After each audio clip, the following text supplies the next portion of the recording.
Mon info par rapport à la musique, c'est un artiste pareil contemporain, un peu expérimental, qui fait des chansons à texte pas mal, qui expérimente un peu, donc voilà, qui a accompagné et composé le gros de la bande son.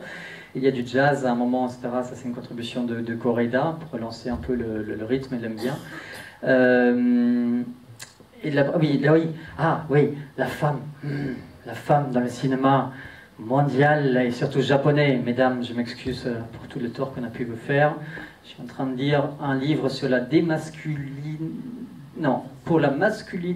masculinisation du langage en France aux dépens de la femme. C'est absolument dingue. Tout ça, ça s'est passé après le Moyen-Âge. C'est là qu'on vous a écrabouillé.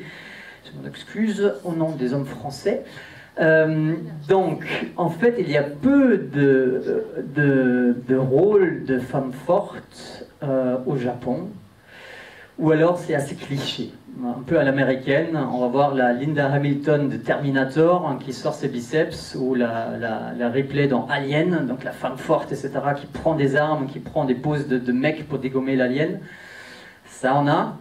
En revanche, une femme qui tient tête à un homme, qui le traite de gamin et laisse-moi avancer, ça n'en a pas beaucoup. Ça, historiquement, là encore, il y a eu un vrai travail de quelques hommes à un moment donné qui ont fait que la femme devait rester à la maison, s'occuper des gamins, faire de la couture, surtout pas s'éduquer pour pas piper mot, faire la bouffe quand il fallait, et des enfants pour devenir des futurs soldats pour aller chasser les mammouths et défendre le pays de ses adversaires.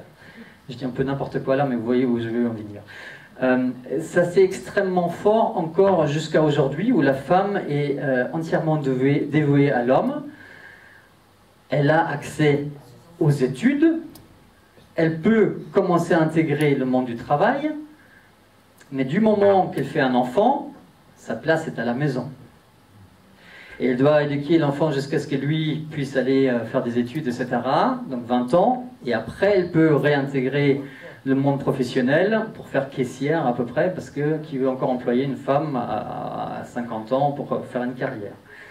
Encore une fois, j'ai grossi un peu le trait, mais c'est ce qui passe dans beaucoup de pays, et des pays dits développés comme le Japon, je pense aussi la Corée du Sud, où le même schéma se reproduit exactement.